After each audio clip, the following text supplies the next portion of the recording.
Oke. Oke, ada trauma juga di sini. Terus kemudian berharap untuk bisa tumbuh bersama-sama ya Kak Fauzia Yasmin, Kamanik Ambar juga sudah merasakan 7 bulan perceraian ya.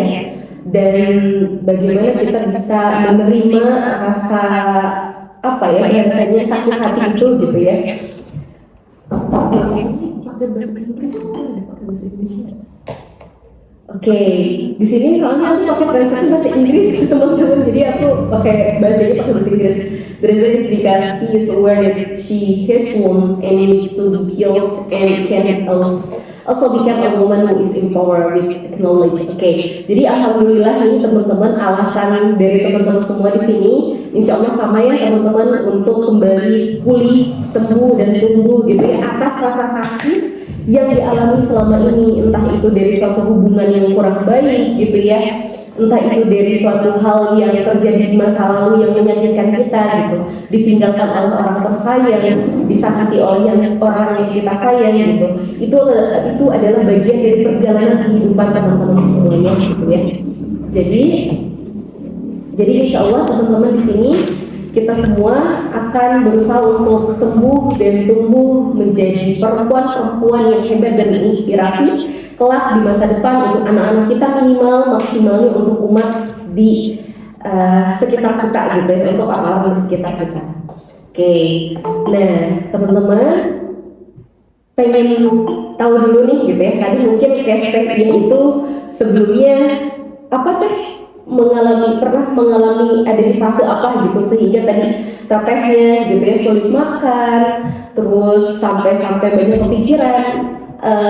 Boleh diceritakan sedikit mungkin case-nya apa gitu?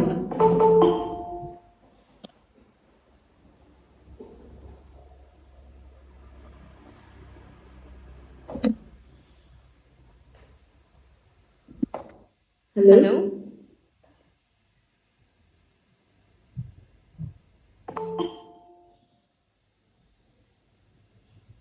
Oke, suaranya ada nggak? Suaranya dari sini. Oke, ada Inggris. Oh, ada yang kena stroke juga ya? Terus pernah kehilangan diri sendiri. Oke. Teman-teman kayaknya kita semua sama juga ya. Aku juga gitu ya, di sini aku Dedi gitu ya. Aku juga sedang berusaha untuk sama-sama pulih, tumbuh dan sembuh gitu ya dari kehilangan. Dan pernah merasakan trauma dari pola asuh, mungkin teman-teman di sini ada yang pernah merasakan pola asuh zaman VOC? Ada yang pernah merasakan pola asuh zaman VOC gitu ya, yang pola asuhnya itu sangat keras sekali gitu ya, sangat luar biasa, kena mental gitu sampai kita tuh kepikiran sampai kayak dewasa kita gitu ya. Nah itu juga adalah salah satu bentuk luka masa lalu atau luka batin yang harus kita rilis sama-sama teman-teman gitu ya. Jadi semua hal yang telah terjadi di masa lalu, entah itu hal-hal yang buruk ataupun yang baik, itu pasti akan ada dampaknya di masa yang akan datang atau bisa jadi di masa sekarang yang sedang kita hadapi. Parenting NPD, terus pernah menikah dan kemudian bercerai, terus kemudian menikah ternyata ada merasakan KDRT gitu ya di pernikahannya, bahkan gitu ya mungkin ketika kita bisa jadi apa yang terjadi saat ini kepada kita gitu ya, kita diperlakukan KDRT, kita diperlakukan tidak baik oleh suami kita atau mantan suami, bisa jadi itu adalah bagian dari pola asuh di masa lalu yang terjadi pada suami kita gitu ya, atau terjadi pada mantan suami kita, sehingga itu menjadi contoh dia untuk memperlakukan kita seperti itu gitu. Jadi bisa jadi di luar sana banyak orang-orang yang belum sembuh juga dengan masa lalunya. Bukan hanya perempuan, tapi juga bisa jadi laki-laki juga teman-teman.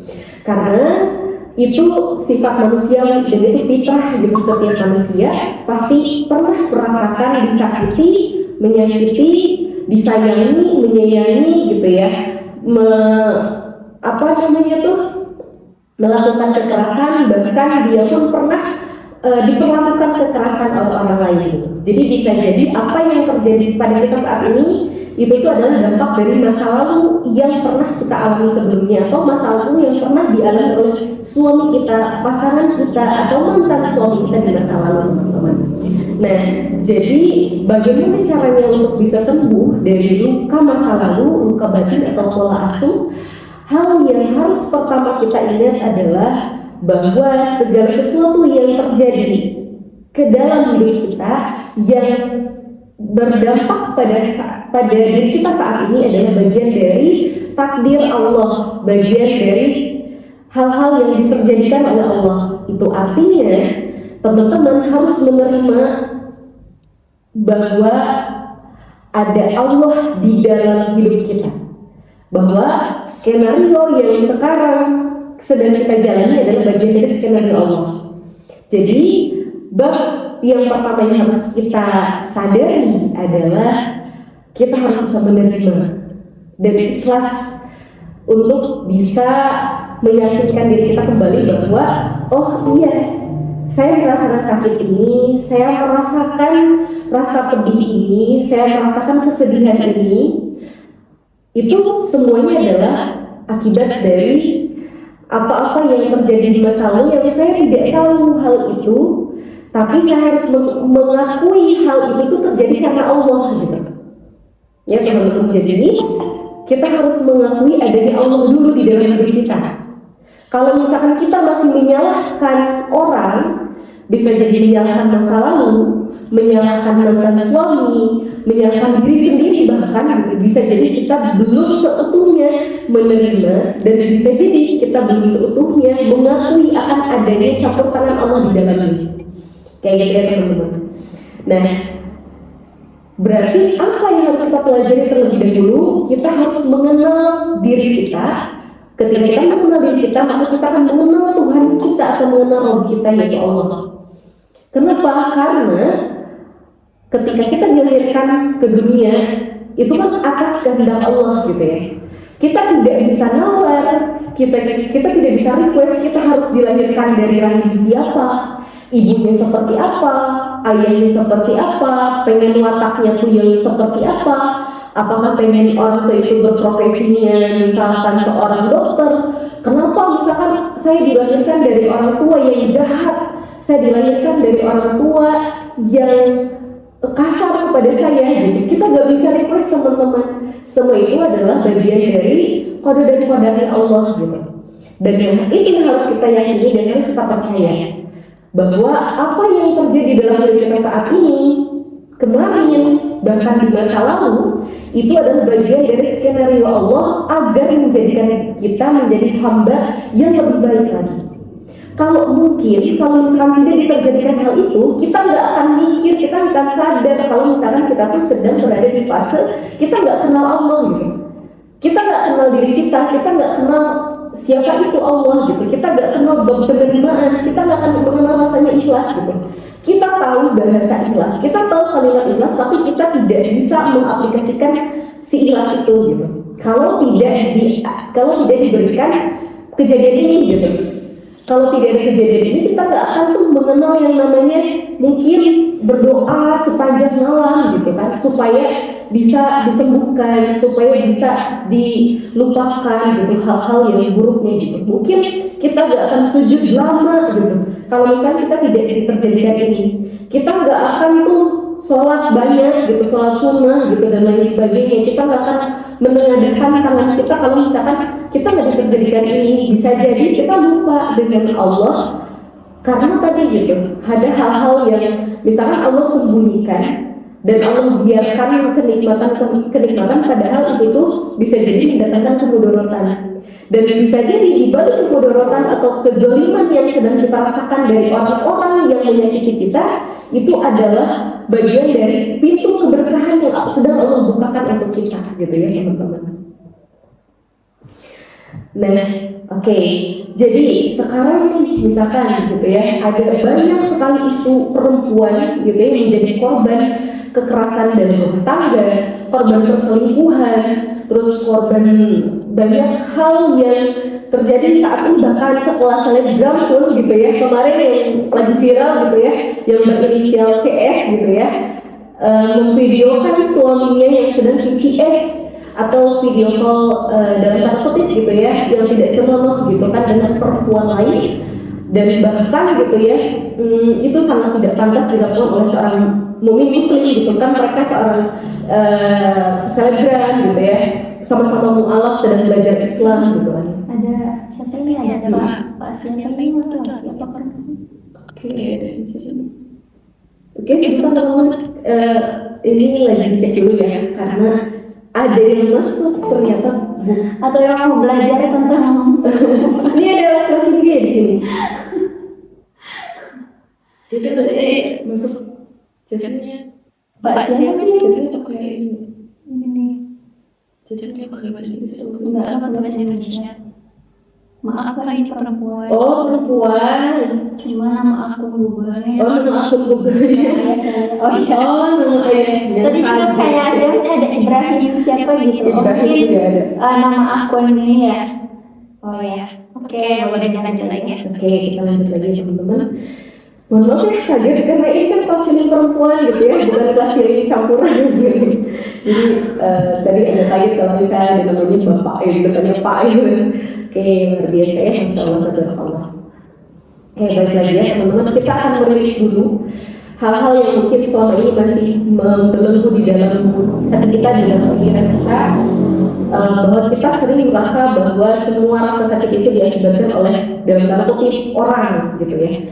Sebenarnya orang di sini adalah perantaranya Allah yang menghadirkan luka, yang Allah hadirkan kepada kita untuk memberikan pelajaran. Pelajaran ini berupa apa? Bukan pelajaran matematika, bukan pelajaran bahasa Indonesia gitu teman-teman, bukan pelajaran yang ada di sekolah, tapi pelajaran ilmu kehidupan di mana kita diajarkan untuk ikhlas. Di surat Al-Ikhlas pun kita tidak diajarkan bahasa kata ikhlas gitu bahkan di dalamnya. Kan kalau di dalam surat Al-Ikhlas itu bukan kul huwallahul ikhlas gitu, tapi kul huwallahu ahad. Artinya ketika kita ingin belajar ikhlas berarti kita harus belajar mengahadkan Allah. Jadi ketika kita ingin benar-benar belajar ikhlas, kita harus belajar mengahadkan Allah teman-teman. Artinya apa? Artinya kita harus benar-benar mempelajari yang namanya bab-bab kerububiyahan Allah. Kenapa kita mempelajari bab kerububiyahan Allah? Karena di dalam kata Rob itu, gitu ya, selama saya belajar bahasa Arab dan saya belajar ilmu tafsir dari guru saya, arti Rob itu tuh memiliki banyak makna, bukan hanya sekedar nama Tuhan gitu, tapi Rob itu artinya yang memelihara, yang menjaga, yang menterjadikan, yang membuat skenario, semuanya adalah Allah teman-teman. Jadi kenapa di dalam kata ikhlas itu tuh, di dalam qul huwallahu ahad atau di dalam surat Al-Ikhlas itu tidak ada kata ikhlas? Karena itu adalah bagian dari pengaplikasian, bukan hanya sekedar lisan gitu, tapi juga pengaplikasian dalam hati. Gimana caranya kita mengahadkan Allah gitu. Nah, ketika kita sudah berhasil mengahadkan Allah, maka akan ada yang namanya ikhlas. Kenapa? Saya ikhlas, saya hidup karena yang terjadi di dalam hidup saya selama 6 tahun, tadi mungkin ada yang cerita ya, selama kurang lebih 6 tahun saya berusaha untuk sembuh, selama kurang lebih misalkan 7 tahun, atau misalkan selama bertahun saya menahan rasa sakit, saya menahan rasa dihianati sama orang gitu, saya menahan rasa pola asuh yang gak enak gitu. Itu adalah bagian dari pelajaran hidup teman-teman, belajar ikhlas di mana saya juga belajar untuk bisa meleburkan itu semua tuh, belajar tauhid, belajar ilmu tauhid dulu gitu, belajar qul ahadnya dulu gitu. Maka di situ akan timbul di mana ketika kita mengenal Tuhan kita, maka kita mengenal diri kita gitu ya. Man arafa nafsahu faqad arafa rabbahu gitu ya. Kalau di dalam istilah bahasa Arab, mungkin di sini teman-teman lebih jago ya. Ada yang mungkin lulusan bahasa Arab atau mungkin lulusan pendidikan agama gitu ya. Nah, di sini saya sedikit mengulas kenapa untuk menjadi penguat teman-teman, bahwa belajar ikhlas untuk menerima hal-hal yang tidak enak di dalam diri kita itu memang berat teman-teman. Dan tapi lebih berat lagi kalau misalkan kita tidak belajar bab penerimaan dan belajar bab mengahadkan Allah kayak gitu ya. Oke. Nah, mungkin sedikit ya tadi ulasan dari aku. Mungkin mau ada diskusi dari teh lain juga boleh. Ya, Masya Allah juga terima kasih pada Teh Deti ya. Masya Allah ini mentor saya nih yang suka mentoring ya gitu. Alhamdulillah ya teman-teman kita dapat insight yang luar biasa, semangat yang luar biasa. Apalagi sekarang kan awal bulan ya, awal bulan April itu 20% dari 1 tahun ke depan nih, beberapa bulan lagi gitu kan. Gak kerasa gitu. Kita evaluasi nih di bulan Januari, Februari gitu kan, terus Maret itu apa aja yang sudah kita lakukan gitu kan, terus luka-luka mana yang sudah kita rilis gitu kan. Jadi harapannya gitu kita bisa mengevaluasi nih beberapa bulan sebelumnya gitu kan, untuk bisa kita manfaatin lagi bulan-bulan yang akan kita tempuh selanjutnya gitu kan. Karena ini udah berjalan 20% nih teman-teman gitu kan. Kalau misalnya kita masih berada di tempat gitu dengan luka yang sama, dengan rasa sedih yang sama, dengan rasa kecewa yang sama mungkin ya gitu.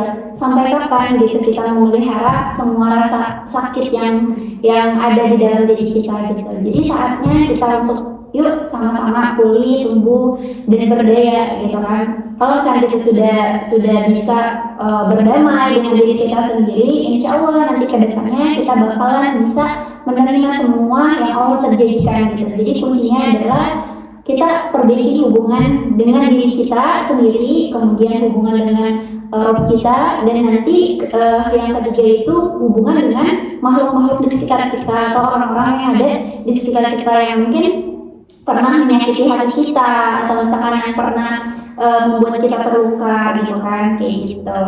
Nah tadi kan sudah di-spill nih gitu tentang ikhlas ya sama Teh gitu kan, tentang ikhlas, bagaimana caranya kita biar bisa ikhlas itu adalah ya benar bergantung ya Teh gitu, bergantung kepada Allah, karena hakikatnya rasa sedih kita, kecewa kita itu Allah yang mengizinkan gitu untuk hinggap di diri kita. Udah kita kembalikan lagi kepada Allah. Itulah titik dimana titik dimana ikhlas itu di situ gitu, kebergantungan kita terhadap Allah. Mungkin ini kita bacain aja ya Teh cerita-cerita yang ada di kolom komentar ya, mungkin bisa kita tanggapi ya gitu. Yang mana dulu ya, yang paling atas deh. Teman-teman bagi yang mau cerita boleh ya di kolom komentar. Nanti di sesi terakhir mungkin 15 menit terakhir nanti kita bakal ada sesi untuk menyadari nafas ya. Tapi diharapkan teman-teman bisa on cam supaya saya bisa melihat teman-teman benar nggak melakukan teknik healing gitu kan, seperti itu gitu. Karena kalau misalkan teknik healing itu ya kayak hipnoterapi itu harus teman-teman harus ya saya harus melihat wajah dari teman-teman seperti apa gitu ketika mau dipraktekkan ya, kayak gitu. Nah ini ada cerita nih dari siapa ini? Oke, ini pembelajaran ya buat kita semua, dan bukan berarti kita di sini curhat adu nasib terus sedih-sedihan enggak ya teman-teman. Tapi di sini kita mengambil sebuah ibrah ya atau hikmah gitu yang Allah terjadikan dalam kasus A, kasus B, kasus C. Karena kalau misalnya kita curhat nih ya kepada orang yang salah, itu jatuhnya malah buang sampah dengan yang sama gitu. Jadi malah pada ngeluh. Tapi di sini kita enggak ya. Di sini kita belajar nih dari kasus A. Oh ini pembelajarannya supaya kita ambil apa nih ibrah yang bisa kita aplikasikan dalam kehidupan kita sehari-hari. Pembelajarannya apa, hal yang baiknya apa. Oh dengan kasus ini mendekatkan kita kepada Allah. Kemudian dengan kasus ini membuat kita semakin belajar gitu kan, arti hidup yang sebenarnya itu untuk apa, karya yang sebenarnya untuk apa, sembuh yang sebenarnya itu seperti apa, kayak gitu ya teman-teman. Oke, ini ada dari siapa dulu ya? Dari mana dulu? Oh ini nih ada dari Kak Tiara ya. Kalau Kak Tiara lebih ke alasan sih ya. Alasannya karena sadar bahwa diri memiliki luka dan perlu disembuhkan. Pun bisa menjadi perempuan yang berdaya dan dengan ilmu alhamdulillah perkembangan yang pastinya dirasa selaras dengan apa yang diperlu oleh diri ini. Nah teman-teman alhamdulillah ya gitu.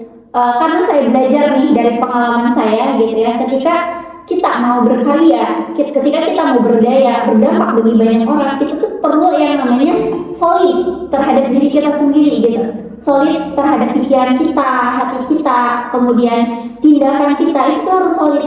Jangan sampai pikiran kita tuh, hati kita tuh sakit misalkan ya, karena ada lupa-lupa tadi, terus ditambah ada kita tuh pengen berdaya gitu. Nah itu jadinya nggak sinkron gitu kan, nggak sinkron gitu. Maka di situ kita perlu yang namanya solid dulu terhadap diri kita sendiri. Supaya apa?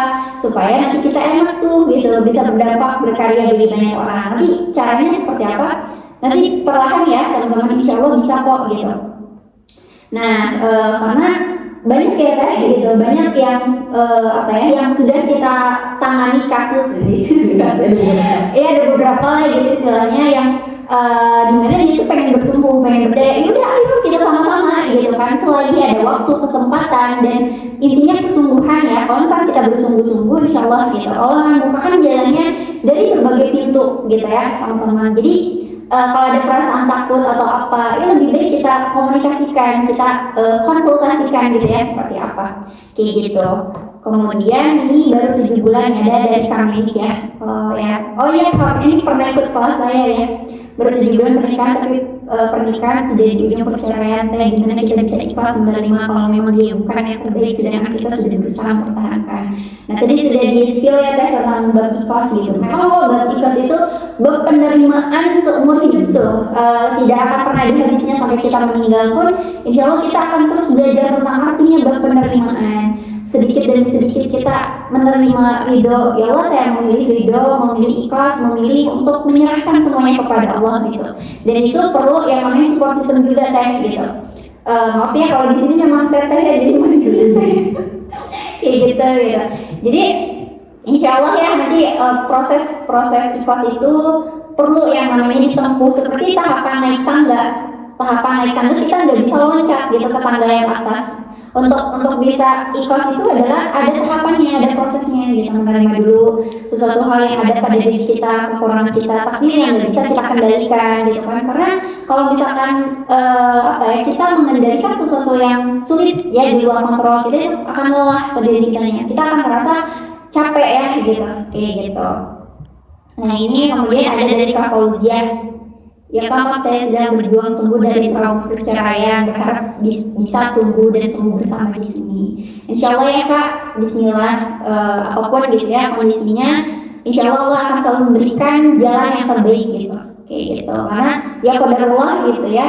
Saya juga dari lahir dari keluarga yang broken home ya gitu, tapi di situ kan pasti sama Allah tuh memang dibenci ya gitu perceraian itu, tapi ada kondisi di mana memang diperbolehkan gitu, karena kan kita nggak tahu ya gitu yang dihadapi oleh orang tersebut seperti apa gitu kan, oleh keluarga tersebut seperti apa, dan itu diperbolehkan gitu. Cuman kita perlu nih yang namanya merilis semua luka-luka itu gitu, jangan sampai itu kebawa sampai generasi kita selanjutnya gitu. Makanya di sini juga saya pengen menjadi pemutus gitu kan, nggak mau nih cukup di orang tua saya saja gitu kan, kayak gitu. Dan begitu pun dengan kakaknya gitu kan, ketika kakak sudah punya anak gitu kan, jangan sampai itu udah kakak fokus untuk mengurus anak gitu ya, seperti halnya beberapa perempuan yang banyak cerita tentang kasus perceraian gitu ya. Dan itu yang dirugikan sebenarnya pihak perempuan kayak gitu, banyaknya gitu yang banyak yang masuk konsultasi itu kayak gitu. Nah boleh nih bacain lagi nih yang ini teh Kak Jana. Pengen lebih mengenal diri sendiri, lebih dalam, mencari kesibukan biar nggak terus kepikiran sesuatu yang belum terkendali. Pengen mencoba cari cara sembuh dari segala sakit dan kecewa yang dialami. Oke, sebenarnya cara kita buat sembuh itu bisa dilakukan dengan cara menemukan lingkungan yang support kita gitu untuk sembuh sama-sama, sembuh bareng, berkarya bareng dan berdaya bareng. Karena kalau misalkan kita sendirian, jujur teh berat kalau sendirian tuh ya. Dalam arti lain, ketika sendiri itu pikiran kita akan fokus kepada masa lalu lagi gitu ya, kepikiran lagi gitu ya. Maka dari itu coba cari lingkungan yang bisa support kita untuk bisa sembuh. Sibukkan diri kita dengan hal yang positif, entah itu kegiatan sosial atau kegiatan gabung sama komunitas muslimah, gabung sama orang-orang yang akan support dan memahami kita gitu ya. Dan kalau misalkan kakaknya mau, insya Allah nanti kita juga akan memfasilitasi kakak-kakak di sini. Nanti kita bertemu di offline kalian gitu ya. di Bandung. Nah, kalau misalkan ada waktu, ada kesempatan, ada rezeki, kita pengen menjelajah ke tempat-tempat kakak di sana, di Sulawesi, di Kalimantan, di Bogor, di mana gitu ya. Mudah-mudahan ada rezekinya, ada usianya ya. Pengen sama-sama kita saling memeluk gitu ya, memeluk dalam luka dan sembuh bersama-sama gitu ya. Mudah-mudahan, insya Allah, amin. Ada nih dari Kak Sabrina, bisa sembuh dari trauma bully gimana ya? Wih, aku juga pernah dibully kok Kak Sabrina gitu ya. Dari SD aku sakit-sakitan gitu ya, bahkan sering pingsan gitu ya, terus sering dibully sama orang karena dulu saya kecil banget, cungkring banget ya, dibully abis-abisan sama teman-teman saya sampai saya tuh gak pernah mau keluar rumah, di rumah terus gitu ya. Tapi balik lagi, saya kan manusia, saya kan punya Allah. Saya kan punya Allah yang maha besar, masa saya merasa kecil karena manusia gitu ya. Berarti balik lagi di situ bahwa kesadaran itu timbul atas dasar kesadaran kita terhadap adanya Allah yang maha besar. Gitu sih. Jadi jangan sampai kita patah karena satu hal yang kecil padahal kita punya Allah yang maha besar. Gitu Kak ya. Semangat ya, Bismillah. Karena kalau bisa sih dirilis ya dengan dengan menghadirkan orang-orang yang pernah ngebully dalam bayangan kita gitu kan. Misalnya lagi sholat nih atau selesai sholat gitu kan, terus dihadirkan orang-orangnya, terus kita tarik nafas di situ, terus bayangkan semuanya orang-orangnya. Kalau misalkan kita ada pengen mengeluarkan, boleh, atau misalnya dengan tulisan gitu ya, kita ngirimin surat kepada orang yang ngebully kita itu boleh banget gitu. Atau teman-teman di sini yang pernah sakit hati sama orang siapapun itu gitu, bisa lewat tulisan gitu, apapun tulisannya gitu. Tapi nanti ditutup dengan ya Allah, saya ridho, saya ikhlas, saya memilih menerima semua kehendakmu gitu. Kayak gitu. Nanti kertas itu boleh disobek-sobek, boleh dibakar gitu ya, ataupun Buang. untuk apa artinya, untuk menggambarkan bahwa kotak kita itu tuh udah beres loh, itu tuh masa lalu loh gitu. Untuk hanya sekedar itu aja sih sebenarnya teman-teman. Kayak gitu. Nah ini ada dari Pernah kehilangan diri sendiri, pernah kehilangan diri sendiri Neng Dini Fauziah. Insya Allah ya, kehilangan diri sendiri. Ya itu yang paling menyakitkan sih. Ya kehilangan diri sendiri, makanya harus mencari jati diri kita yang sesungguhnya itu seperti apa. Dan nanti kalau kita sudah menemukan itu, kita bakalan mencintai gitu ya, mencintai diri kita sendiri, sehingga enak tuh nanti bakalan solid dalam meraih segala apa yang kita inginkan gitu, cita-cita gitu, kayak gitu. Kayak perlu konsultasi lebih dalam nih kalau ini. Kalau kehilangan diri sendiri berarti kita harus menemukan kembali. Iya, dan itu sebenarnya banyak ya caranya gitu. Bisa dengan menuliskan gitu kan, kelebihan kekurangan diri sendiri apa, kemudian tujuan hidupnya seperti apa dan lain-lain. Itu kalau misalnya mau dibimbing lebih privat itu boleh ya gitu. Nah dari siapa ini? Dari Al-Niatul. Di bulan Syawal katanya mau bawa orang tua untuk tunangan, malah dibawa ke rumah cewek lain. Waduh, besoknya sampai sini ya.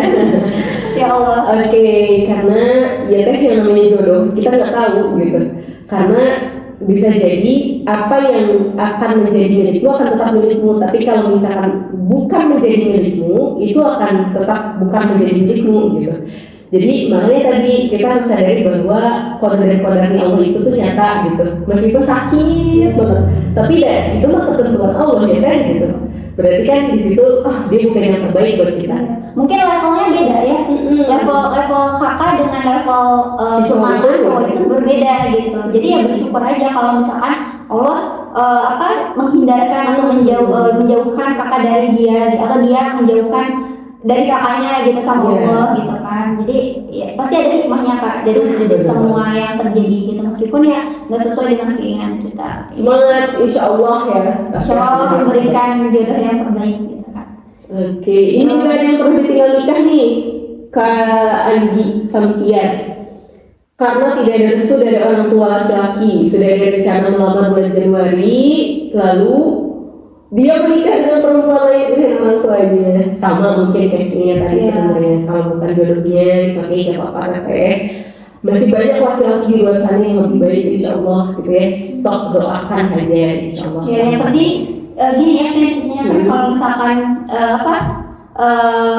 kok kita boleh gitu untuk memilih kriteria seperti apa gitu kan, tapi yang jelas tujuannya di situ menikah itu untuk apa gitu, supaya kita tidak tertuju pada satu orang tapi kita fokus kepada pernikahannya gitu, visi misinya seperti apa gitu kan, satu orang yang satu frekuensi dengan kita gitu. Jadi lebih enak kita persiapkan itu dulu gitu. Kalau bagi orang yang belum nikah ya gitu, atau misalnya yang pengen menikah lagi misalnya gitu, karena kasihan melihat anak-anaknya, itu boleh kriterianya seperti apa itu boleh dituliskan, boleh didoakan gitu ya kan, supaya apa, supaya nanti Allah itu menghadirkan orang yang tepat gitu, Allah meridhoi gitu kan, meridhoi, karena tadi kita sudah meluruskan niat, tujuannya nikah untuk apa gitu, untuk beribadah kepada Allah, membangun visi misi yang jelas gitu, itu enak banget gitu insyaallah kayak gitu. Nah, Ada lagi betul, nanti kita juga akan membahas ya di video iya sebenarnya udah ada, belum diedit. Nah, ini bahkan nih, tadi kan katanya mungkin gagal menikah ya gitu. Tapi di sini ada case yang sudah menikah tapi ternyata gagal juga. Ya. Jadi ternyata tadi ya saya pernah dapat kata-kata dari teman saya bahwa yang sudah menikah pun belum tentu jodoh. Artinya apa? Bahwa kita tidak tahu sampai kapanpun gitu terkait jodoh kita tuh masih rahasia Allah, apakah di mana gitu, apakah seperti apa, bahkan yang sudah menikah pun bisa jadi gagal gitu. Nah ini pernikahannya sudah 6 tahun tapi selama ini merasa sendirian. Akhirnya saya menyibukkan diri, pernah sangat down di tahun ketiga pernikahan, berubah ke arah lebih baik. Akhirnya saya memutuskan untuk memberi kesempatan, namun hampir 2 tahun kesini masalah itu ternyata kembali lagi. Akhirnya sekarang sudah di ujung tanduk tapi dia gak mau melepaskan, tapi saya merasa sudah sangat lelah. Ya, berarti memang ada problem juga sebenarnya di laki-lakinya juga. Intinya bisa jadi yang punya muka batin atau luka masa lalu itu bukan hanya jaga perempuan aja sebenarnya. Belum beres di laki-lakinya juga gitu dengan dirinya sendiri. Dia juga harus diajakin buat sembuh Kak. Harus diajak sembuh bareng-bareng. Karena kalau misalnya yang satu memperbaiki diri, yang satu tidak, itu akan lelah kepada satu pihak gitu. Maka di sini ada bagusnya dua-duanya itu berubah gitu. Tidak hanya satu pihak kayak gitu. Jadi harus sama-sama sembuh gitu ya. Oke, pengen sembuh tapi katanya definisi sembuh itu bahagia dan pulih. Enggak. Kalau misalkan sebenarnya gini, dalam artian definisi sembuh itu seperti apa gitu ya. Ketika kita mengingatnya, itu kita tidak sakit hati terhadap orangnya gitu. Itu udah sembuh. Bukan berarti selalu bahagia, enggak. Yang namanya sedih itu wajar, kecewa itu wajar gitu. Pasti setiap orang yang mengalami itu gitu. Jadi sebenarnya definisi sembuh itu adalah ketika kita berlapang dada gitu. Kita menerima kesedihan kita menerima luka-luka kita gitu. Kan nggak harus bahagia. Maksudnya ketika kita ada posisi di mana kita bahagia, itu kita menggantungkan semuanya kepada kebahagiaan, kan hakikatnya yang membuat kita bahagia itu Allah gitu kan. Kayak gitu. Maka kalau misalkan ciri untuk orang yang sudah sembuh itu adalah ketika dia sudah berdamai gitu, berdamai dengan dirinya sendiri gitu. Apakah nanti bakalan ada ujian lagi gitu? Tentu bakalan ada gitu kan, kayak gitu. Jadi bahagia itu sementara gitu kan, sedih itu sementara gitu kan. Karena memang hidup di dunia ini tuh cuma sementara gitu. Jadi ketika kita bahagia, kita nggak lupa diri gitu, kita nggak yang terlalu berlebihan gitu ya. Atau misalkan kita sedih yang terlalu berlebihan juga itu tidak baik gitu. Jadi sebetulnya sedih dan bahagianya kita, ya udah kita serahin kepada Allah, perasaan kita semuanya serahin kepada Allah, dan itu berlapang dada ya hakikatnya gitu. Karena ya sekelas para nabi dan rasul pun gitu nggak selalu bahagia gitu. Mereka mendapatkan ujian, mereka mendapatkan berbagai tantangan hidupnya gitu, dan nggak selalu bahagia gitu. Tetapi tadi hakikatnya menggantungkan semua perasaan itu kepada Allah gitu. Kayak gitu. Itulah tandanya pulih gitu. Pulih itu menerima sebenarnya. Iya, penerimaan gitu, menerima. Semangat Kak Alhamdulillah Adamia. Kak Nengini ya. Luar biasa. Ini nih, ada lagi nih. Banyak sekali. Kayaknya kita batas aja atau tapi dikit lagi sih. Enggak gimana? Kita jawab singkat Oke, itu ada pernikahan lagi. Tadi mana yang? Itu ada trauma 6 tahun lalu dengan mertua ipar perempuan bertemu apa itu? Kak Laina, aduh salah, ini Kak Laina. Postingan Kak Laina, ini Laini ya. Saya memang ada dua. Laina itu kembaran saya. Tapi ini Laini gitu. Salah ngerti kayaknya.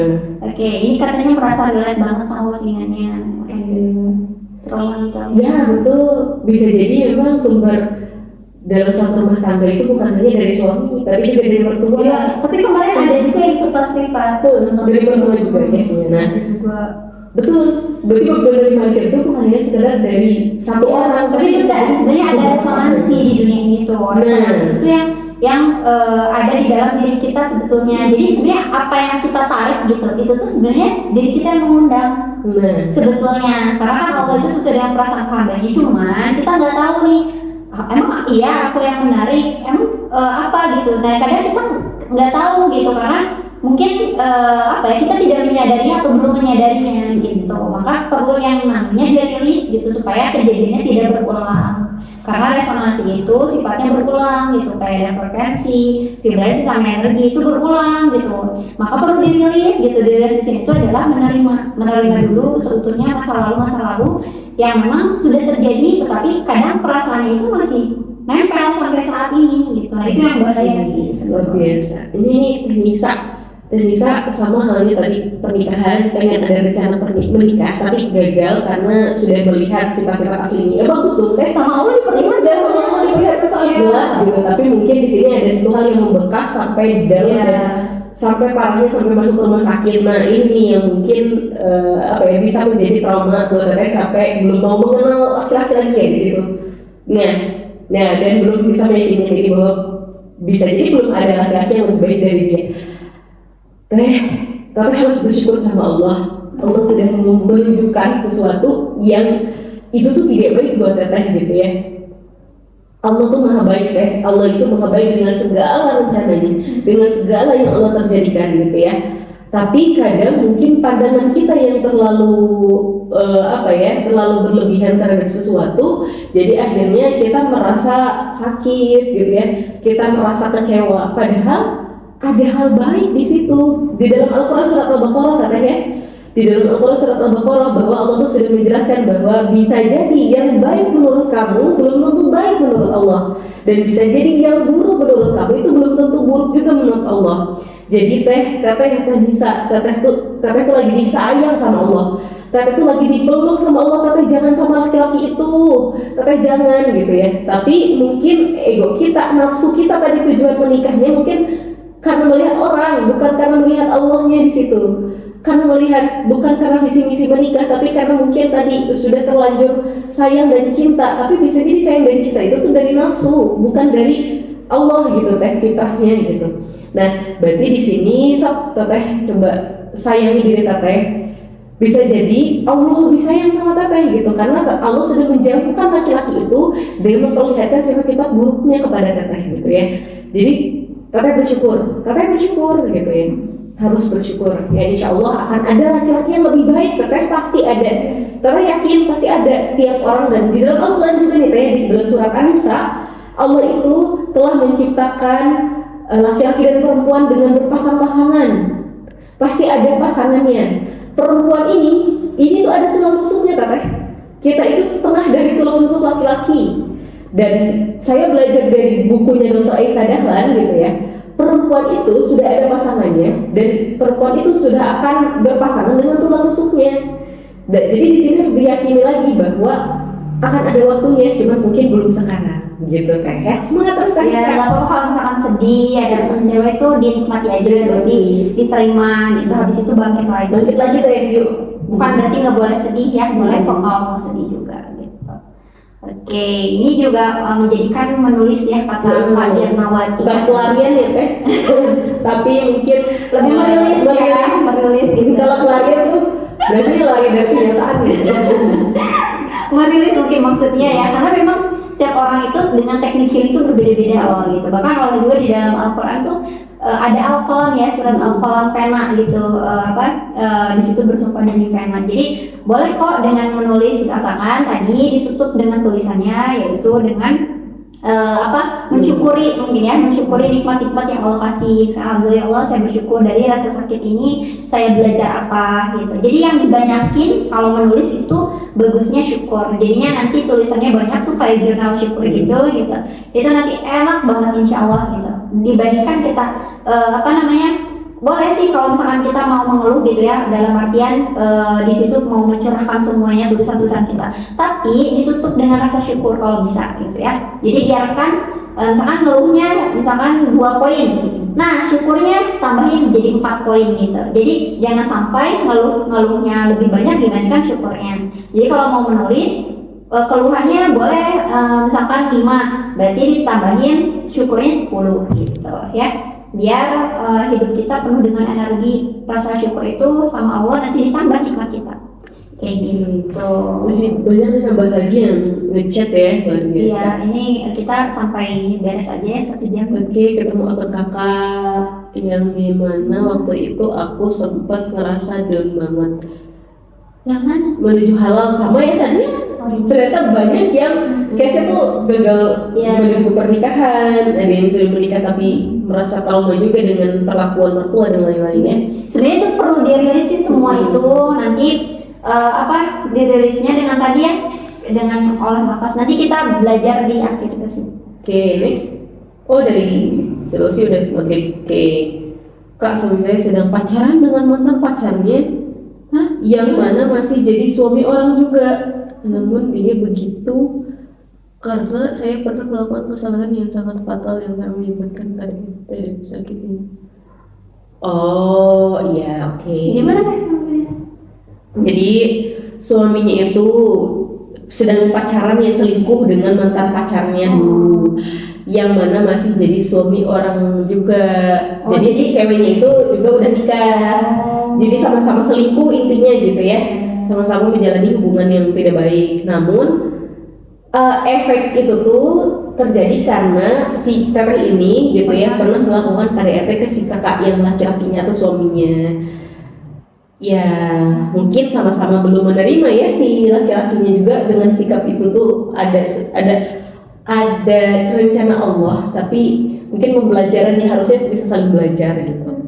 Pembelajaran dan lebih ke ini sih, maksudnya lebih diperbaiki lagi, maksudnya menikah itu untuk apa gitu, dua-duanya maksudnya di sini dikomunikasikan aja. Nanti insya Allah kalau misalkan visi dan misinya sama gitu, nanti ya tidak akan sibuk dengan orang di luar justru ya, tapi menggapai cita-cita baru justru gitu. Makanya perlu disibukkan dengan mengenali diri sendiri, kemudian mengenali pasangan seperti apa, dan habis itu sama-sama ditingkatkan gitu kan, bertaubat di hadapan Allah. Karena yang kemarin gitu ya, yang sempat viral tuh video lagi kan, itu titik dari kesuksesan seorang hamba itu adalah ketika diampuni tobat-tobatnya gitu, diampuni semua dosa-dosanya sama Allah. Jadi yaudah, karena tidak ada lagi yang perlu kita lakukan selain bertaubat gitu kepada Allah, sehingga Allah memberikan solusi dan membukakan jalan-jalannya gitu, kayak gitu. Jadi bisa dengan terapi spiritual ya. Ini ada yang dari Bandung ya?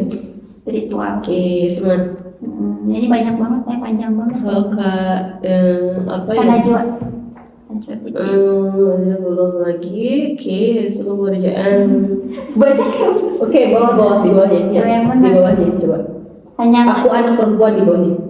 Mana? Itu intinya dia nggak bisa melakukan pekerjaan rumah dengan maksimal ya. Terus di bawahnya aku anak perempuan pertama dari 6 bersaudara. Wah, terus sama kayak aku dong. Itu apa kecil bingung ingin bersandar ke siapa, tapi harus selalu siap menjadi sandaran yang lain. Oh, jadi anak pertama. Oh, aku beda, aku anak ke-6. Ini anak bungsu. Jadi Kak Neng Tias ini kelas masih duduk di kelas Mualimin tuh kelas 12 SMA. Berarti anaknya masih kecil-kecil. Berarti adiknya masih kecil. Ya, adiknya kamu hebat sekali Kak di rumah. Berarti tandanya Allah memberikan segala sesuatu kepada kakak tuh, itu tandanya kakak mampu gitu ya. Luar biasa ya, kakak adik atau panggilnya apa dede ya? Adikku, masya Allah, tabarakallah. Masya Allah, lope. Ayo kita berkarya dengan usia yang muda gitu ya. Insya Allah nanti kalau di Bandung mah kita ketemu aja ya, kita ngobrolnya biar enak. Luar biasa berarti Allah mempercayai teteh atau kakak ini atau adik ini gitu ya untuk bisa menjadi contoh untuk adik-adiknya yang 5 orang tadi gitu. Berarti kan 6 bersaudara, kakaknya anak pertama, 5 adiknya adalah masih kecil-kecil gitu. Tapi kakak ini sangat sibuk ya. Kakak ini sangat sibuk sampai-sampai tuh belum bisa menjadi bahasanya mah contoh gitu ya di rumah untuk bisa melakukan pekerjaan rumah dan lain sebagainya gitu ya. Ngajar juga gitu ya, luar biasa, masya Allah, tabarakallah. Tapi itu adalah salah satu bentuk keberkahan dari Allah supaya mungkin ada pemasukan atau ada rezeki yang Allah titipkan lewat kakak gitu untuk adik-adiknya yang lain gitu kan. Nah, cuma mungkin di sini bab komunikasi aja sebenarnya. Terus bab tadi aku harus bersandar ke siapa? Salah satu hal yang harus kita sandarkan adalah Allah. Yang pertama kepada Allah, yang kedua kepada perantaranya. Cari perantaranya. Boleh kok kalau mau perantaranya sama kita. Insya Allah ya di sini kita kalau di Bandung ya saling menguatkan. Kalau di Bandung kita bisa ketemu. Jadi kalau di luar Bandung ya paling mudah-mudahan bisa ketemu tapi di lain waktu dan kesempatan. Mudah-mudahan kita bisa terbang ya. Pakai sayap. Gak tahu ini depannya di daerah ke sana kembali. Semangat ya Kak. Masya Allah, tabarakallah. Oke. Karena ini masih banyak ya. Takutnya nanti mati tiba-tiba. Kita sampai berapa 5 menit lagi aja. Oke, kita mau ngasih waktu buat healing tadi. Iya. Ini teman-teman. Ini dikit lagi sudah habis. Oke, masih stay di sini ya. Di orang-orang udah pada sholat ya Teh, di Bandung belum. Kak jangan ditutup dulu ya, aku izin sholat di Bondowoso sudah maghrib Kak, tapi pengen banget ikut kelas kakak sampai sesi akhir Kak. Masya Allah. Oke. Siap. Dan itu beda orang. Beda orang. Ini yang Pak Raudoh yang tadi. Itu yang beda orang yang mana? Ini nih Najwa Fitria. Ini mah yang tadi Kak Najwa Fitria. Ini Kak, bentar kita baca dulu. Ini kasihan belum. Neng Tias kan udah tadi ya? Iya. Nih Kak Nurmiani. Miani benar. Cara kita sebagai anak untuk mengingatkan ibu kita yang selalu berprasangka buruk. Iya. Cara kita gimana nih? Kayaknya pernah mengalami nih ya? Pernah mengalami ya, karena pernah mengalami itu. Jadi saya sharing berdasarkan pengalaman dan alhamdulillah sampai saat ini hubungan saya dengan ibu saya tuh baik banget, alhamdulillah, masya Allah, tabarakallah, tanpa saya suruh berubah, atau berubah misalkan, nggak kayak gitu, tapi berubah sendiri loh. Caranya dengan apa? Caranya adalah dengan merubah diri kita gitu ya. Walaupun kita tahu misalkan ibu kita itu ada kekurangan misalkan ya, kita tahu itu tuh salah, pengen nasehatin gitu ya. Dan kita takut dianggap anak durhaka gitu kan, karena mungkin menentang dan lain sebagainya gitu. Tapi yang perlu kita lakukan adalah udah energi kitanya yang diperbaiki dulu gitu. Insya Allah nanti orang-orang di sekitar kita sama Allah itu diperbaiki beneran, ini nggak bohong gitu. Siapapun gitu ya, mau itu dengan ibu, mau itu dengan siapapun, ketika kita memperbaiki diri kita gitu ya, benar-benar gitu kayak fokusnya kepada kebaikan gitu ya, kebaikan, bersyukur misalkan punya ibu nih, kebaikannya apa aja gitu, itu kita syukuri, insya Allah nanti perlahan akan berubah gitu. Nah, karena kita nggak bisa mengendalikan orang-orang yang ada di sekitar kita sekeras apapun kita gitu ya, sebanyak ilmu yang kita miliki gitu ya, untuk ngasih tahu orang-orang nih, ayo dong berubah dan lain-lain, itu nggak bisa gitu. Yang hanya satu-satunya yang bisa kita lakukan adalah merubah diri kita. Maka di situ, yaudah kita fokus kepada apa yang bisa kita kendalikan gitu, perasaan kita, hati kita, semuanya. Oh ini beda orang ya, Kak Nengtia sama Kak Najwa tadi? Iya, beda Teh. Oke. Oh beda. Soalnya NN dua-duanya. Itu maaf ya.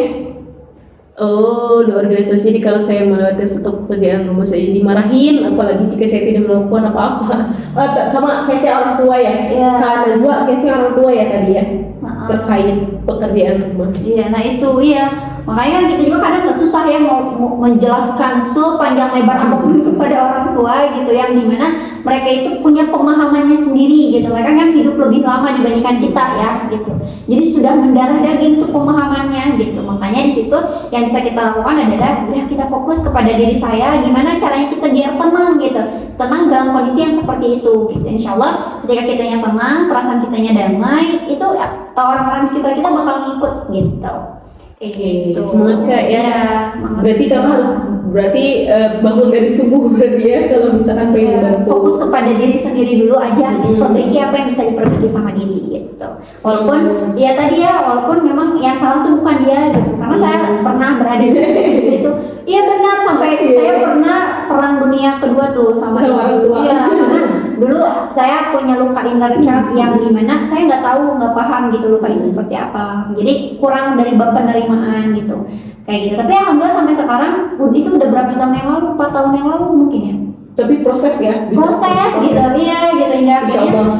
berdamai banget. Berdamainya tuh kayak benar-benar mama saya udah nggak ngomel-ngomel lagi. Dulu sering banget ngomel-ngomel, sekarang lebih kepada kayak lembut banget gitu, kayak gitu. Alhamdulillah, insya Allah akan ada waktunya buat Iya, kalian juga. jadi intinya kita fokus aja kepada diri kita, perbaiki diri kita. Insya Allah energi tersebut bakalan nular nih ke banyak orang kayak gitu. Oke. Kayak gitu teman-teman. Bismillah Nanti ya. kita ketemu ya yang di Bandung ya. Ya, Oke, next. sekarang sepakat untuk cerai Kak Selain Suryati. negara. Oke. Tapi nanti Tapi bakal rujuk bukan lagi secara secara agama, karena itu kita masih sama-sama sayang. Cuman kalau gak ada orang lain, cuman cepet emosi dan marah. Saya sebenarnya bingung harus seperti apa. Berarti resonansi energinya mungkin ya, kalau marah terus deket dia gimana? Ya mana marah? itu. Oh, cepet Cuman emosi dan kalau marah. gak ada orang lain, maka yang ada saya cepet emosi dan marah. Iya, Artinya kan lebih kalau berdua, maksudnya lebih diperbaiki aja sih orang- emosinya, menikah itu buat apa gitu kan? Ya dibangun visi misinya gitu kan, supaya tadi dicatat sebagai ibadah di hadapan Allah gitu, kayak gitu. Jadi bisa juga daripada ya maksudnya kalau misalkan secara negara juga kan diakui lebih enak ya gitu, Next. kayak gitu. Ini kan Najwa yang tadi ya. Maka Durhaka kalau menolak hal yang membuat kita terpuruk. Ke Jepang bukan untuk belajar, namun untuk bekerja. Kalau kita menolak itu gak bakal jadi anak durhaka. Aku pernah mengalami ini. gimana tuh tadi tulisannya? Jadi Kak Najwa ini masih hadir di sini, masih ada. Masih ada kan? Oke, Kak Najwa masih ada ya. Nah, jadi Kak Najwa, aku juga pernah ada di posisi itu ketika dulu lulus SMA. Aku tuh pengen kuliah, tapi tidak diperbolehkan untuk orang tua, malah disuruh kerja untuk menggantikan tulang punggung keluarga, gitu kan? Secara tidak langsung kan sama ya, mirip Kasusnya. gitu ya, untuk disuruh kerja untuk menjadi mesin uang orang tua. Nah, terkadang di sini yang harus diluruskan adalah orang tua menyuruh anaknya kerja itu bukan untuk finansialnya si anak, tapi untuk finansialnya keluarga atau finansialnya orang tua. Karena bisa jadi orang tua berharap terlalu lebih gitu kepada anaknya supaya bisa menjadi supplier uang atau supplier harta kepada si ibu atau kepada si bapak atau kepada orang tua gitu ya. Nah, di sini tuh bukan hanya case-nya tuh bukan hanya di kakak aja, tapi banyak orang tua di luar sana yang menyimpan harapan besar kepada anak supaya menjadi mesin ATM-nya orang tua. Nah, padahal di sini harus digarisbawahi adalah rezeki itu datang dari Allah. Rezeki anak ada rezeki anak, rezeki orang tua ada rezeki orang tua. Tapi di sini gitu ya, kadang orang tua memaksakan kehendaknya untuk anaknya gitu. Anaknya nggak mau nih kerja di sini, nggak mau nih misalkan kerja, pengennya kuliah, pengennya belajar, pengennya menggapai mimpi gitu. Tapi orang tua gak usah kamu jauh-jauh pergi gitu ya, buat kuliah, udah nanti juga kuliah mah kerja lagi, kuliah juga nyari uang lagi. Nah, kadang kan ada pemahaman yang harus kita luruskan. Pelan-pelan teman-teman, kita tidak durhaka kok sebenarnya gitu. Asal dengan cara yang Tapi kita harus berusaha untuk meluruskan dulu pendapatnya mereka. Bisa jadi ada hal yang salah di mindsetnya mereka yang harus kita luruskan gitu. Jadi kakak tidak durhaka asalkan caranya dengan baik, yang baik gitu ya. ya. Betul. Karena Caranya dulu lain juga saya pernah bertentangan. Terkait ya, suruh kerja di pabrik. Di pabrik. saya sudah kerja di pabrik gitu, tapi ya semua kakak saya juga kan gitu bilang ya udah kerja aja adek, karena saudara kembar saya kan terima tuh kuliah dengan beasiswa kan, sedangkan saya tidak dapat di situ beasiswanya gitu. Pada saat itu gagal pada semua, tetapi saya cuma modal nekat gitu, dan alhamdulillah dari nekat di situ tuh alhamdulillah orang tua perlahan ridho gitu, karena menunjukkan kedewasaan kita. Jadi pada saat itu saya menunjukkan nih, saya nggak minta gitu, saya biaya pakai uang saya sendiri gitu. Jadi pada saat itu dari awal kuliah sampai selesai kuliah saya pakai uang sendiri Kak, benar-benar nggak minta ke kakak, benar-benar nggak minta ke ibu gitu. Dari situlah hingga akhirnya saya jadi apa ya, perempuan yang mandiri istilahnya, kayak membuktikan gitu. Dan di tengah jalan alhamdulillah di akhir itu dapat beasiswa juga dari kampus gitu. Jadi kayak justru kita jadi beda dari orang-orang yang ada di sekitar kita udah punya kerja duluan, kita udah punya pengalaman lebih gitu kan. Dari situ lah hingga akhirnya oh ya bersyukur gitu. Jadi kalau juga kalau mau punya kuliah, punya mimpi kuliah, pengen menuntut ilmu lebih banyak, itu boleh gitu. Toh yang namanya harta akan ngikutin ketika tadi ilmu kita memadai gitu kan istilahnya. Nah, berarti coba Ya, yang penting tunjukin aja gitu bahwa aku bisa gitu. Insya Allah aku bisa mandiri gitu tanpa merepotkan biaya orang dari orang tua. Buktikan kakak aja bisa mandiri. Coba cari-cari beasiswa. Ya. Cari-cari info-info terkait kampus-kampus yang menyediakan beasiswa ya. Semangat pasti bisa dikasih kemudahan. Ini yang tadi. Oke, suaminya KDRT karena kesalahan saya. Oh, ini yang tadi yang di atas. Oh, yang di atas. Oke, next Ya. coba. Apa dari hubungan dia saat ini saya tahu karena dia cerita semua dan serius sama perempuan itu, dan saat saya terkadang cemburu dia marah banget. Ya udah sih, kalau kata kompleks ya. kalau kata lainnya sih lebih baik perbaiki dulu nih jadi sendiri, terus udah itu nanti Allah akan memberikan pasangan yang juga sama-sama memperbaiki diri ya kayak gitu. Karena kan jodoh itu sebenarnya cerminan kita ya Kak gitu. Jadi ayo fokus sama diri sendiri gitu, perbaiki aja hubungan kita dengan Allah. Satu lagi ya udah kayak gitu habis ya. Kak, aku mau cerita terkait pasanganku yang selingkuh. Sebenarnya Allah sudah ngasih petunjuk sebelumnya, tapi aku masih ragu. Jadi aku berdoa biar ditunjukin sesuatu yang bisa meyakinin aku. Ini sebenarnya banyak ya. Sebenarnya kasus selingkuh itu adalah penyakit teman-teman. Ya. Penyakit. Kalau misalkan penyakit tidak disembuhkan, itu akan terus berulang gitu. Jadi kalau menurut saya sih sebetulnya ya udah gitu. Kalau misalkan memang banyak mudorotnya, untuk apa dipertahankan? Kayak gitu. Karena banyak di kemarin juga ada sih beberapa yang curhat ke lain tuh kayak gitu yang kelas privat ya. Dan hingga akhirnya apa gitu. Karena kalau terus-terusan dimaafin, terus nantinya kayak gitu lagi. Karena belum sembuh tadi kan? Iya, belum sembuh gitu. Oke, next. Terakhir Udah ya? Udah. Oke, baik, karena mau maju juga di sini, kita mulai langsung aja sesi akhir. Iya. Nah teman-teman boleh on cam ya. Kalau misalkan belum pada on cam, kayaknya tidak akan dulu sesi healingnya. Oke, boleh on cam ya teman-teman yang lainnya. Ini ada banyak berapa orang lagi? Lumayan lah ya banyak. Oke. Teman-teman boleh pejamkan matanya dulu. Oke. Sekarang boleh posisinya nyaman dulu ya. Yang nyaman dulu posisinya. Boleh duduk. Oke. Dah, kameranya boleh disimpan, ada yang masih goyang-goyang. Oke, matanya pejamkan dulu ya Kak semuanya. Dipejamkan dulu matanya semuanya. Terus dirasakan dulu pernafasannya. Dari hidung ya, tarik nafas. Ditahan 3 detik saja. Terus dihembuskan lewat mulut.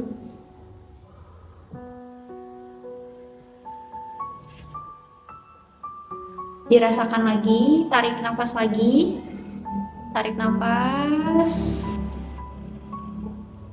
Tahan. Hembuskan. Tarik nafas lagi. Hembuskan lewat mulut. Sambil menarik nafas, bilang Allah dalam hati. Tarik nafas, Allah. Hembuskan, bilang Alhamdulillah dalam hati ya. Oke, diulangi lagi. Tarik nafas, hembuskan. Rasakan udara masuk ke dalam paru-paru ya, oksigen yang udah Allah berikan. rasakan begitu banyak sekali nikmat yang Allah berikan. Kalau ada rasa sedih, sakit hati, mengingat semua sakitnya itu boleh nangis gitu. Oke, diatur pernafasannya, tarik nafas lagi. Tarik nafas. Buang perlahan. Oke, lagi terus tarik nafas. Perlahan buang lewat mulut. Oke. Nah, sekarang boleh teman-teman hadirkan di dalam bayangan teman-teman semua peristiwa yang mungkin menyakitkan atau segala sesuatu yang tidak sesuai dengan keadaan, yang tidak sesuai dengan harapan. Itu boleh dibayangkan, entah itu orangnya, entah itu mimpinya mungkin, entah itu anak, pasangan, ataupun sahabat, siapapun mantan gitu. Itu boleh dihadirkan. Hadirkan sepenuhnya kejadian-kejadian itu yang membuat sakit hati. Boleh dihadirkan, teman-teman. Hadirkan dan dirasakan apakah rasanya rasa sedih, kecewa, atau kesal, marah, itu boleh gitu ya. Oke.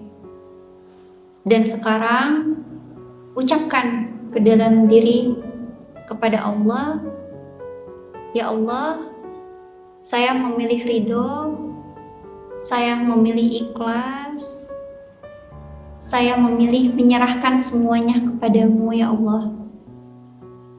Sambil diatur pernafasannya, semua atas kehendakmu ya Rob, semua atas kasih sayang darimu. Maka ya Allah, saya memilih mengembalikannya kepadamu. Diatur terus pernafasannya, tarik nafas, buang. Benar-benar rileks ya teman-teman, rileks. Fokus kepada keberlimpahan yang Allah berikan. Nikmat bisa mendengar, bisa mengikuti kelas ini adalah sebuah nikmat yang Allah berikan, yang Allah izinkan. Sekarang teman-teman menjadi pribadi yang lebih banyak bersyukurnya, lebih tenang lagi dalam menjalani kehidupan, lebih bisa mengambil hikmah yang Allah terjadikan, ibrohnya yang Allah berikan kepada kita. Karena kadang kita belum memahami rencana Allah seperti apa, tetapi yang jelas rencana Allah selalu indah dari apa yang kita bayangkan sebelumnya. Insya Allah, Allah memberikan sebuah keajaiban-keajaiban yang mungkin tidak kita sangka sebelumnya. Maka kita kembalikan lagi kepada Allah dengan hati yang ridho terhadap takdir Allah, maka Allah pun akan ridho terhadap kita. Maka kuncinya adalah mengembalikan semua permasalahan yang tadi teman-teman curahkan ya gitu. Kita kembalikan lagi kepada Allah. Allah yang menggenggam diri kita, Allah yang memberikan kita kesempatan untuk hidup, maka Allah pula yang akan menyelesaikan masalah-masalah yang ada. Asalkan kita mau bergantung sepenuhnya kepada Allah dan yakin kuncinya. Yakin bahwa Allah akan memberikan jalan yang terbaik buat diri kita. Oke, sekarang tarik nafas lagi.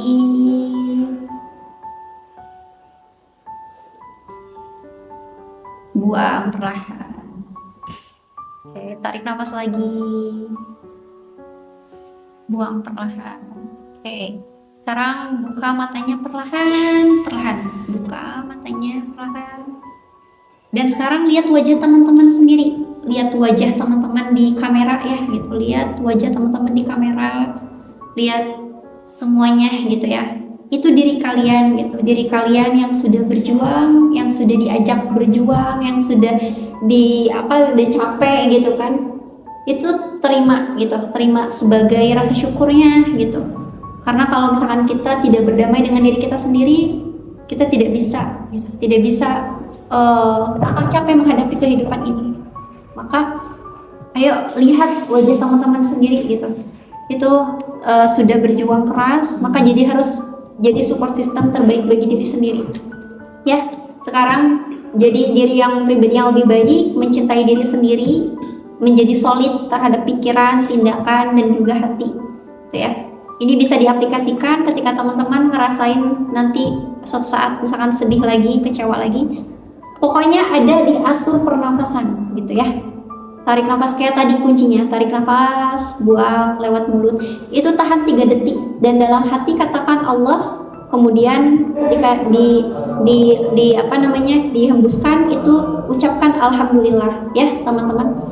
Nanti pokoknya ada posisi sedih, kecewa atau marah, itu benar-benar harus diolah pernapasannya seperti itu. Kalau ada rasa nangis nggak apa-apa, wajar ya.